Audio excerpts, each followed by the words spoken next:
secrets of the soil. I'm pretty excited because we're about to get our hands dirty and dig deep with Nick joining us all the way from Germany. Hello, Nick. How are you doing? Doing great. Thanks for having me. Excellent. Well, I'm excited to start talking about all things soil and permaculture. Share with our soil lovers a little bit about who you are and how you got your hands dirty in the dirt. I'm Nick, as you just said, from Hamburg, Germany, and I spent pretty much all my youth out on the fields, just exploring nature, always being outside. So I got into that quite early. And then, I've always had the strive to do something that matters in some respect. And I think just around the time of finishing high school, I realized that there's a lot of things not quite as they should be, especially when we're looking at the environment and climate and these things. So I got more into it, and I always thought like doing things alone is okay, but if you really want to have an impact, you need more people, you need to get together. And also at that time, I realized how many super powerful corporations there are and what they're doing. So I thought, hey, it kind of makes sense to have something that they have, but with a goal that is a positive one and not just a goal of just, contributing to problems. And so I went to university, I studied business. I realized at that point that getting into big organizations to change things takes a lot of time and is really difficult. But when you just start a new organization, you can just start it from the ground up as a positive entity. So I studied entrepreneurship and innovation for my master's. And while I was sitting on the toilet at a friend's place, I saw a book called Permaculture by Sepp Holzer. So he's this really famous Austrian permaculturalist. Not sure if he's also that famous in Australia. But I looked into it and I was like, hey, this is fantastic. There are so many solutions in here. This whole permaculture thing makes so much sense. Like, why isn't everyone doing that? And so after university, I could have gone into any kind of job or started something in the corporate startup world, but I thought, hey, I need to get my hands dirty. I need to learn. So I moved to Tenerife on the Canary Islands. Mostly my initial thought of going there was, hey, it's warm. I just studied for a long time in Amsterdam where it's really cold and rainy. I want to have a good life and go surfing. But then I thought like, hey, I'm here. It's so dry. This whole permaculture thing makes so much sense here. I need to learn. I need to get my hands dirty. So I worked on different farms there. Got really into it. Basically, my whole life then evolved around permaculture. So I read all the books I could, watched all the videos, just went into everything permaculture, and then got practical experience on the farm. And because we had a lot of volunteers that I was managing at some point, and they wanted to learn, so I got into this part. And so I started giving workshops. I started planting got into food forest and went to another farm where there was a lot of space to plant stuff. So I got into that, got a bit into agroforestry, gave more workshops. And that's kind of how the journey started. From there it continued, but we can talk about that later. Awesome. It sounds fantastic. And it's all topics that I've been digging deep into. And I love the fact that there's also the overlap of that business and entrepreneur side of things as well, because I always see a lot of overlaps with the way that people are running businesses, and even your view of working with others can be quite difficult and trying to create change. So you just build it from the ground up. And I think, sometimes that's a really good kind of mindset to sit in and so forth. And awesome, you can actually remember the time that you saw a book that changed, a bit of a pivot in your life. And it's normally those times where we slow down and do nothing and relaxing and having me time where these downloads of magic moments can happen. So that's an awesome pivot point in your life. So I know with permaculture, it's one of those big kind of topics. And, I think sometimes it can be a little bit overwhelming. There's different zones and different techniques, but what are some of the things that you recommend people do to get started if they're sitting there curious and they're going, well, I want to explore this permaculture stuff? What's a quick win or something simple that people can do? I think if people don't have a clue yet, they just heard the word, they should look into what's their favorite type of learning. So if they're into reading, there are a lot of great books. I think one of the really good starting book is Gaia's Garden. Which is a really nice, it makes it really visual to see what permaculture is into. If you're more into videos, there's so much great stuff out there. I think especially YouTube wise, Jeff Lawton is doing a fantastic job at really putting out a lot of content. There's also a lot of podcasts that you can listen to. So it depends, like figure out how do you like to learn. And then what I would really recommend is start really small and slow. So that's also one of the principles, but it really makes sense, like once you get into the principle, it's like, okay, start with the way you think about things. Start with, okay, how do you look at problems? How do you look at situations that are happening? Do you have, even a tiny balcony or a windowsill? And there you can start and be like, okay, I'll figure it out. I'll get into it. Actually looking at soil in a different way. So there's many different pathways, but I would recommend get into it a little bit. And then there's so many fantastic courses out there. There's a lot of workshops, but I don't think there is like a one size fits all solution. So I would be really mindful of what works for you as a person, and then dig deeper. And then once you're in that rabbit hole, it's a gigantic one, and you'll probably never come out of it again. Woohoo, that's the goal. I love those rabbit holes where you're just so in there and it's like, I don't want to go back out into the other world. During COVID, admittedly, I went internal and I invested a little bit in self-help and doing the Milkwood Permaculture course here in ran out of Tasmania in Victoria, their Australian mob, working with David Holgram. It was a really good way of like starting the principles.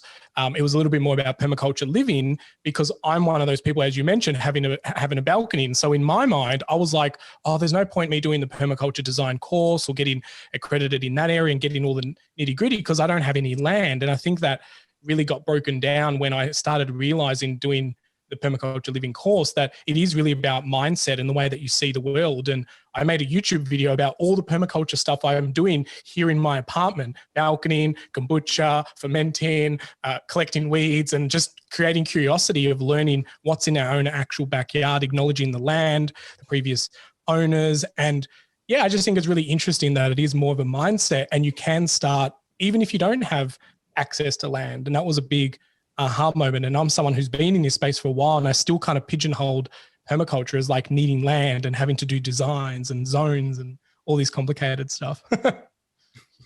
Yeah, no, I think it's really, that's also when I'm teaching it in workshops, I don't focus so much on just having the land part and doing all. It's all mindset change. It's how you approach things. So what I really love is one of my favorite principles, the whole, what is called stacking functions there. So always think like when you're doing something, is it doing one thing or could it do more things? And that applies to business, that applies to living, that applies to just everything. When you're doing something and it only has one purpose, something is missing, like, can you do it in a way that it has a purpose for something later on, or can you add something on top? And also the like starting slow, getting feedback. These things make so much sense. Like sometimes we have a goal where we're like, hey, we need to do this now. So you put all your effort into it, you build something gigantic, be it construction wise or also in a business context. And then you realize after a while, hey, oh, this doesn't work. So in a business context, you put a lot of effort, you build a product, and then you realize no one wants this, which is a bit of an issue. But if you go slower, and then you test. And that's also what I like, where the intersection between permaculture and business is, with ideation, with design thinking. These are all concepts that are coming more from the business side of things and from the design side, but they almost identically represent principles of permaculture because it just makes sense. The things that work are quite universal. And so we need to prototype, we need to come up with new things. And then, you can, of course, also do that in the garden, but you don't have to. Yeah, I think that's a great point, because as I've observed, and even myself, we tend to complicate things. We grab something that's so simple and we overcomplicate it. We want to have the 7-step formula that sits on top of the 12-day, boot camp and all this stuff. But, looking at permaculture and slowing down and even just how nature works, you do definitely get less, more out of less. You're doing less, getting more return, and stacking. I call it stacking enterprises, but very similar about that is like, how does one function have multiple purposes? And even like the waste of one thing can be the input to something else, and that circular economy where there is no waste and everything's really intentional and thought out. It's just really magical to hear some of these stories. I just want to shift gears a little bit and kind of go more into a little bit of like some aha moments. What are some of the facts and figures and fun facts, I guess, that really blew your mind when you started exploring this world of soil and permaculture that you can share with the soil lovers today? If it's specific facts, I think it was a moment that was really incredible when I started reading Teaming with Microbes by Jeff Lowenfels, which is a book I would recommend to everyone, to any soil lover, anyone who has anything to do with soil. Read that book. Because before I knew like, yeah, well, in the soil, there's some earthworms and I don't know, they're probably doing good stuff. But then you realize like, whoa, there's this whole soil food web. And what really blew my mind is at that point, I already knew, okay, there are important microbes, important protozoa and other microbes in the ground. And I knew they were kind of important. But when I learned that this whole food web is regulated by the plants and their roots and their root exudates, that they need to feed this whole system, and that if there are no living roots, that system doesn't get fed, it disappears, and then the nutrients leave as well because they're in the bodies of these microorganisms. That was for me the biggest moment when I realized like, wow, like the plants are kind of farming these microbes to give them the nutrients they need and working in symbiosis with fungi. I think that was a really big moment. And then another that happened a bit earlier was about fungi. So I had heard quite a bit about fungi and roots trading and like kind of being connected and sharing nutrients. But when I learned that there's proper trade going on and that sometimes plant roots or fungi refuse, either if it's from the fungi side, they refuse sugars from the plant if it's not enough, or the plant refuses the nutrients from the fungi and doesn't give out sugars or other things when it's not enough in the trade, so that they're actually trading. They're saying like, hey, I'll give you this much of this resource if you give me that much. That completely blew my mind, that there's actual trade going on and proper like economics in the soil. I think those two moments were really incredible when I got into the whole soil thing. And then when it came to impact, I think when I looked at agriculture as a whole and the positive impact that agriculture can have on our climate, that was like, wow, okay, this is an absolute game changer. Because before I was always about like tree planting and all that. And we usually hear this thing, okay, either we can use an area to grow food or we can use it to preserve nature, restore ecosystems. So it's always like, hey, both are important.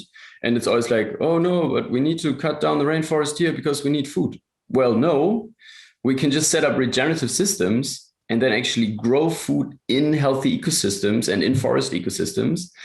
And the more we get into regenerative agriculture, the more we can actually regenerate while growing food. So I really love this. Like, there's no or, it's and those three things are probably the ones that stood out the most for me. Wow. I can't agree with you more with the whole understanding the soil food web and knowing that there is so much life in our soil. And I shared this with you off camera or off recording, but I'll share it with all our soil lovers. Like a couple of months ago, we were umming and ahhing about who we wanted to serve every day. And that cliche question is, who's your avatar? Who are you waking up to serve and help every day? And we went, hang on a minute, soil is a living organism. Our avatar is soil. And that blew my mind because it is a living organism and it has so much life. And there is all these trades. I feel like Mother Nature has worked out how to do this trade better than some of the humans above the ground, you know, and it just happens so organically and naturally. And, you know, there is so much research coming out now that the trees in the forest are communicating to each other. And they've even got like mother-daughter type of relationship and protecting each other and working really, really together. And you look at that system and you think, wow, and then we run a tiller through it and just rip it up like it doesn't matter, you know. And yeah, it really blew my mind around that. And the more I learn about the fungi, and there's a great documentary if anyone's curious about learning about fungi called Fantastic Fungi. It's the best $6 I spent on YouTube to rent it for a couple of days, and it blew my mind about what's happening Even up until today, I'm still learning new things, and I'm addicted to learning this because the more I learn, the more inspired I am about creating change and impact. You mentioned the word regenerative, and I agree with you as well. Like, why can't we have both? Why can't we grow great food in a forest? And you mentioned syntropic farming and food forest, and there's this big trend now of like foodscaping instead of landscaping, and they make me super excited that people are starting to view things very differently. And I agree, why not have both rather than one or the other? Some of the systems need to change, like banking systems need to realize that cleared land isn't farmable land, that agroforestry and trees and natural capital can actually play a big part in regenerating. But I'm curious to know, what does the word regenerative mean to you? That is a very good question, because especially in the field of regenerative agriculture, the more we talk to people, the more we realize that it's really missing a clear definition. And for me, like, one of the most important things and one of the things we should strive for is building topsoil.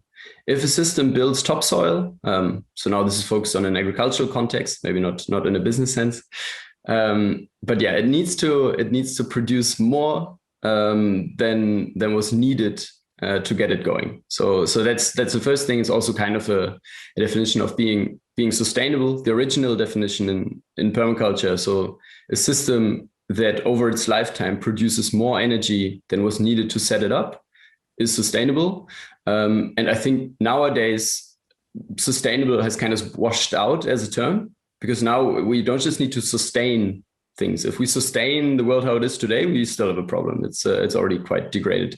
So that's why I'm thinking to be regenerative is quite important, that you put less in, but you get more out over time, and it improves over time. It gets more resilient, gets stronger.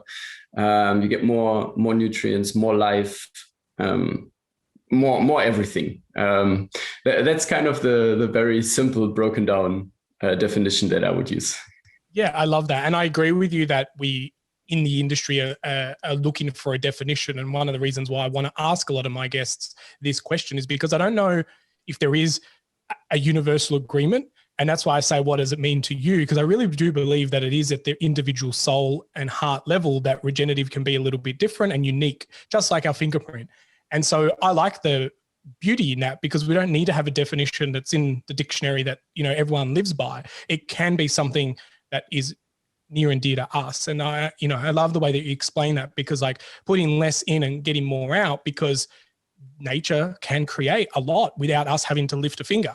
Yet farmers and businesses have always created their net worth by how long they're sitting on a tractor, or how many tens of thousands or hundreds of thousands of inputs they're putting into a system. There's a bit of an ego there. If you're not doing bigger numbers of inputs, then you're not having the yields. And we need to change that narrative, because who wouldn't want to sit under a tree and observe their landscape and yield profits from that? Especially, when we start talking about profits per acre and different economies and nutrient dense food, where's the value of nutrients gone? We're producing carrots by the container load, but they've got no nutrients left in them, so maybe sometimes it's about growing less carrots that are actually more wholesome and nourishing for the people eating it. Do you focus a lot around that nutrition side of things? I would say it's kind of a co-benefit in a sense. So what we have now for the past almost 1.5 years, where I've been working on our startup that we call Climate Farmers. With that, we kind of went away a bit from this me doing permaculture stuff, because we realized there's a big issue that, especially in the permaculture regenerative scene, there's a lot of really negative talk towards farmers who are farming in a more conventional industrial way. And I believe that is a big problem, because we are all in this field of agriculture together, and we need to advance it together. And if it's always like those weird permaculture hippies just saying that the conventional industrial people are just doing a horrible job and killing the soil, that's only going to lead to them being like, hey, no matter what these hippies say, I'm not going to do that, because screw them. And I think that is a very, very big problem. And so with Climate Farmers, we thought like, hey, how can we bridge the gap? How can we use many of these great findings, these great things about soil health about nutritious food, and how can we bridge the gap between that and more conventional industrial growing, and how can we get the best of both worlds? Because if we only sit in our tiny gardens with our herb spirals and hugel beds, that's also not going to change anything on a global scale. And so we need to combine these two systems. And now we are working with climate farmers. We're working a lot with farmers who call themselves 100% industrial conventional, but they say, hey, I want soil health. I want to grow nutritious food. And that's also where it now comes back in, because they also realized, okay, I can grow on hundreds of hectares. I can grow whatever stuff that's not really nutritionally dense. It kind of does the job, just looking at weight, but it's not really good food, and also might not want to eat it that much. So we see a lot of push from that side. They're saying, hey, if I feed my soil instead of my plants, so if I move from fertilizer that's just going straight to the roots and then being washed out when it rains, to actually using natural processes to bring nutrition, not only do I get much healthier plants, but the nutrition goes up tremendously. And it's so much better food. They can sell it for much more, so they can get much better profits. They can move away from this commodity market where prices are determined by a world market, and they can set their own prices because people just see how good the food is they're growing. And so to answer your question, I don't focus on nutrition as a goal. It's more of a really nice outcome that you get when you switch your practices to more regenerative ones. So in that case, yes, I focus on it, but it's not the goal that I'm striving for. It's just a really perfect benefit that comes on top. Yeah, awesome. Like a bit of a byproduct. Do X and you'll get Y as default. And I really want to highlight what you made a point there, because I think sometimes this is what happens, is it becomes you against me. And I see this in a lot of the regenerative Facebook groups and so forth, where it becomes a little bit toxic. And I want to acknowledge, farmers want to grow good food. It's just unfortunate that sometimes they've gotten advice from the wrong people, or they've gotten what they think is the best advice from experts who are driven by a motivated money, a different system, And so it's not about blaming, conventional, regenerative, holistic, non-holistic. Everyone wants to grow great food. And most people got onto farming because they wanted to, live the life of their dream and have their dream farm and grow produce and bring people together. But the system has let everyone down, not just the farmers, but even us as consumers and buyers and eaters of the produce. It's let everyone down, and there's no name blaming. And I think working together and bridging that gap is absolutely what is needed, because there are so many farmers that we meet that say, look, I want to do something, but I've got the bank knocking on my door. If I don't make X amount of dollars, I have to do this because it's a proven system. And they kind of got their back in a corner. And we do need to create some kind of relief for people like that and get people working together and integrating these new worlds of thinking. So I really admire the fact that you've set up the business and focusing on bridging that gap. And so that was climatefarmers.org, and the links will be around the show notes and this video if you're watching on the Soil Learning Center.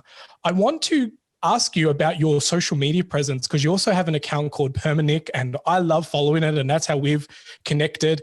And you create some really cool, fun content. Are you doing all this yourself, or do you have a team, or where do you get your ideas and inspiration from? Some of it's kind of fun and cheeky, and some of it's kind of impactful. Who's the mastermind? Yeah. No, that's just me in my free time. So it's basically, I have these two kind of roles. So the stuff that I'm doing as Permanick is kind of my little hobby side. So I'm working full time now on Climate Farmers. We also now founded the Climate Farmers Academy as a nonprofit. And with the whole Climate Farmers thing, we have the goal of, we want to see in 5 years, 10% of land in Europe managed in a regenerative way. That's kind of our gigantic goal. At the moment, it's closer to like 0.1%, I think so.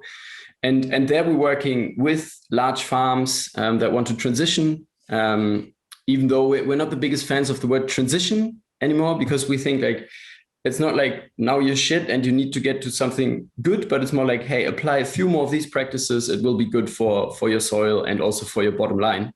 And so that's what I'm doing 60, 70 hours a week. That's full-time job, definitely the whole educational aspect. So we just launched now our first pilot project with Richard Perkins. So that we're working together with Richard Perkins and 10 farms in Europe, trying to get more practices to them. We're talking to other educators. Your soil lovers probably know Darren Dorothy. So we're in talks with them to see if we can do something together. So that's okay. How can we have huge impact on farms, on a farm scale?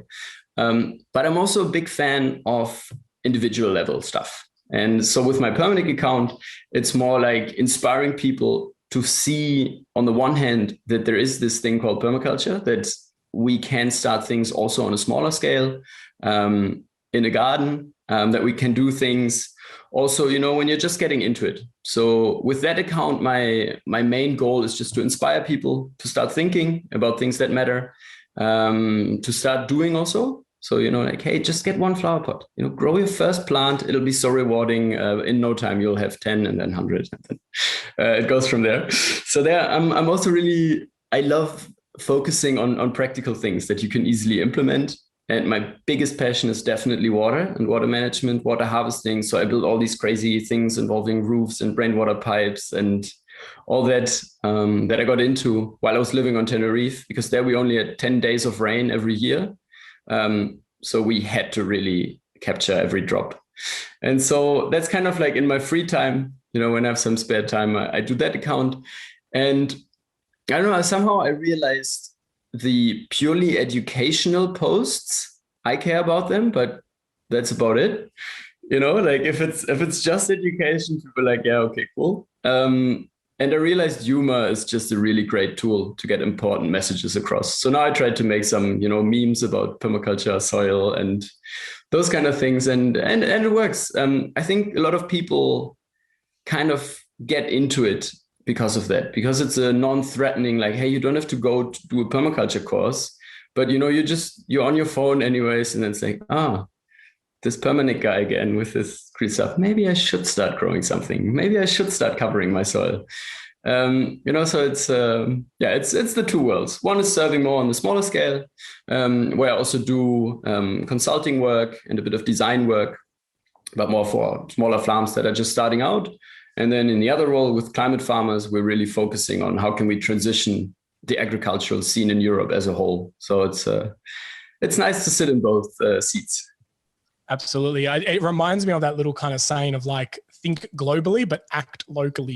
It's giving energy to the individual and to the corporate, to the one, to the many, that is very, very special to think about, actually. And I've really enjoyed the content that you've created, and makes me laugh. And I share some of it because it I relate to it, and it's quite fun. And I like that.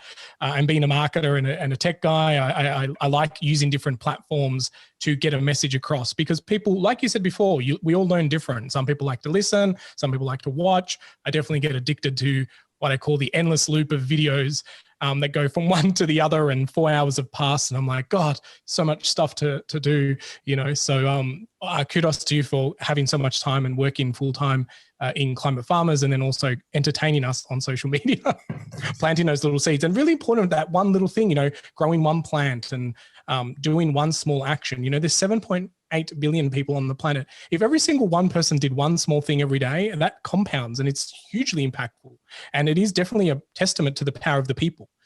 So we tend to sit here and wait for legislation to catch up, or rules to be created, or frameworks to be worked out. It's like, don't worry about that. Just do something positive today, and you'll be rewarded tomorrow, if not sometimes straight away. Yeah, I think just to quickly jump into that, I think that's a really important message also for all listeners, because there's so much stuff going on in the world that is really, really bad. And if we wake up in the morning just listening to the news and thinking like, okay, we need to solve all of this at once, we'll be paralyzed and we'll never do anything. So what I would really recommend to all the listeners, but also everyone out there, choose one thing and do everything you can to solve that. So for me, that little niche, now it kind of became permaculture. Now I'm going more and more into hydrology, so into the water side. And I'm like, hey, I want to have a proper impact there. And if everyone on the planet just chose, like, these are already big topics, but there are enough problems out there. And if everyone just chooses one of them and really says like, okay, the rest I can't really have an impact on, but that one I'm going all in. Imagine what would be possible. But we're all sitting there like, oh no, so much stuff is going on. Well, I can't have an impact anywhere. I'll just sit on the couch and watch Netflix, which is fine. I don't want to preach that everyone needs to do something. But just from the how rewarding it feels, I can highly recommend to choose one thing you're really passionate about, get into it, and you'll realize there's so many more people already working on it. You can get together and then actually have a big impact. So it's a big one. Yeah, absolutely. And on the Netflix thing, I think, watch Netflix, but watch a documentary, watch Kiss the Crown, watch, something that's going to inspire you. I definitely believe that, we, coming from the tech world, it's like hustle, faster, bigger. And that's doesn't work for me for anything really. No system is sustainable like that. But I agree. Like, especially now having these conversations with all people across the world, I'm just like, wow, everyone's thinking so big. And, I love your hydration focus as well. And I'm curious to know, like, what's your most craziest water hack technique that you can remember of diverting water, because that's something that people can do in their own backyard. The craziest thing. We've built a lot of crazy stuff, but maybe one. I just built it recently here in the garden. Actually, I haven't shared it on Instagram yet. I still have all the content. I still need to put it into reels and stuff. But basically, how it works is we had a carport where we just stored some stuff, and there the drain was broken because it was built in a let's save some money way, which was not a smart idea by the previous owners. So I rebuilt that now into a system where I'm working with rain pipes that go down below the carport. Then they go through our soil, through the garden in a patch, and then the pipe goes up again. And since these pipes are connected like a U shape, the water in them stays always the same. So basically the water level is just below the roof of the carport. And then the water goes down under the soil. So you can walk over it, you can drive over it, it's not in the way, but then it goes up. So that means I have water pressure now at a height of like, 1.50 meters, a bit more. And from there, I connected different kind of rain pipes with movable elbows. And those are actually filling up because we have raised beds, like fully raised beds that are around 1 meter high. So there I'm at 1.50 meters, and from there I'm diverting through different kind of T's and elbows into these 1 meter high raised beds that normally you always had to water by hand. And I've built these raised beds as wicking beds, so they have their own water reservoir at the bottom. And then from there, I'm also diverting. Once those are full, it automatically flows into our veggie garden, which is really nice because I like passive systems. Now all our raised beds, if it rains, I don't know, every few weeks, once a month, totally enough. Our raised beds get filled up. They have enough water. The veggie garden gets water that it normally wouldn't get. And also in our veggie garden, all the walkways are mulch, like wood mulch. And I dug them 0.5 meter deep throughout the whole thing. So we can store a lot of cubic meters of water also just in there, in our pathways. We never have muddy beds. The water is just stored in the pathways. It flows into that from the roof. And I built another system I was allowed to use the neighbor's roof. So from there, I'm diverting water into a little swale system that goes into our food forest. So yeah, I'm just trying to use every drop and bring it to places where I need it. Love that. So innovative and, maybe a little bit more complicated in the mechanics of it, but even just, simple swales, redirecting water, getting it where you need it to be. That is very interesting as well, because so many people's backyards will probably, if people stop and watch the water and see where it flows, sometimes it doesn't take a lot of effort just to redirect it down into a garden bed or something like that. You don't have to get earth moving machinery in to redirect water sometimes. And I love the fact that you've got like a pipe tank system that doesn't even interfere with you walking or space. And the earth probably keeps it cool too, so it's a win-win-win. I want to ask our signature question, which is, if you were the voice of our soils, what would you tell us on Earth? I would definitely tell everyone on Earth to please keep me covered and undisturbed. I'm very sensitive as a soil, and if I'm not covered, the sun is really hot, it burns me. It can get really cold. When it rains, a lot of my nutrition washes away. And yeah, please just keep me covered.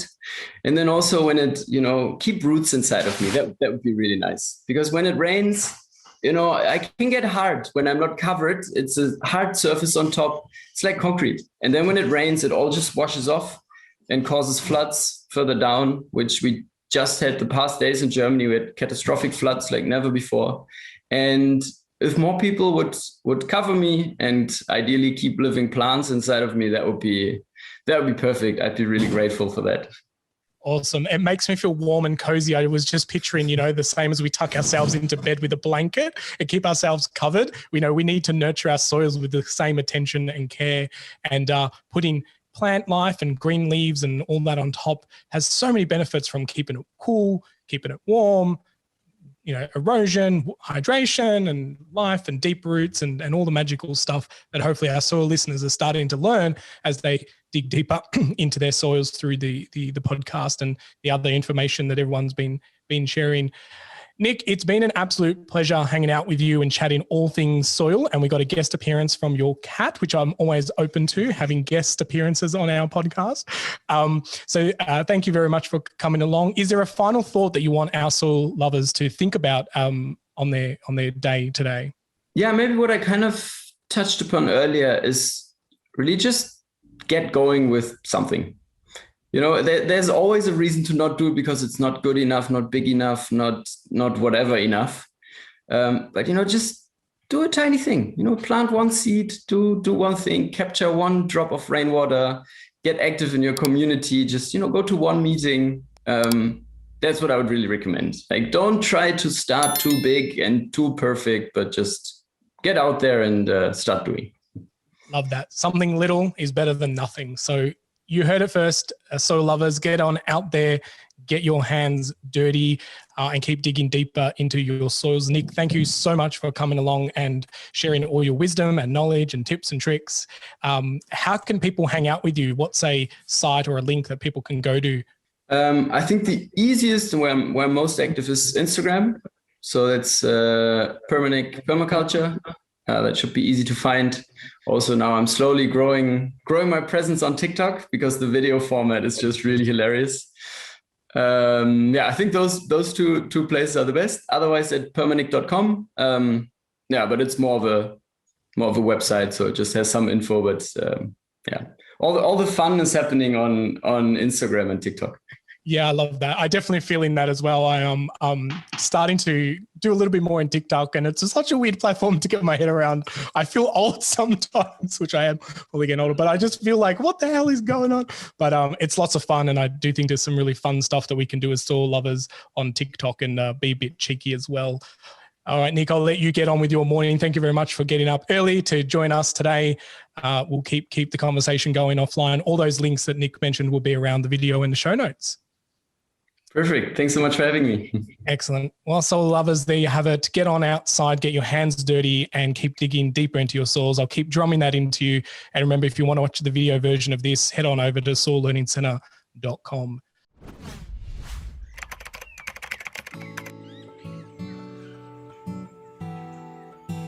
Well, soil lovers, that's enough secrets for one episode. I really hope that you enjoyed all the secrets shared during this conversation. But hey, let's not keep it a secret. Please share this podcast around and make sure that you like it and leave us a review, because that really helps spread the secrets of the soil. Until next time, remember, get outside, get your hands dirty, and keep digging deeper into your soil.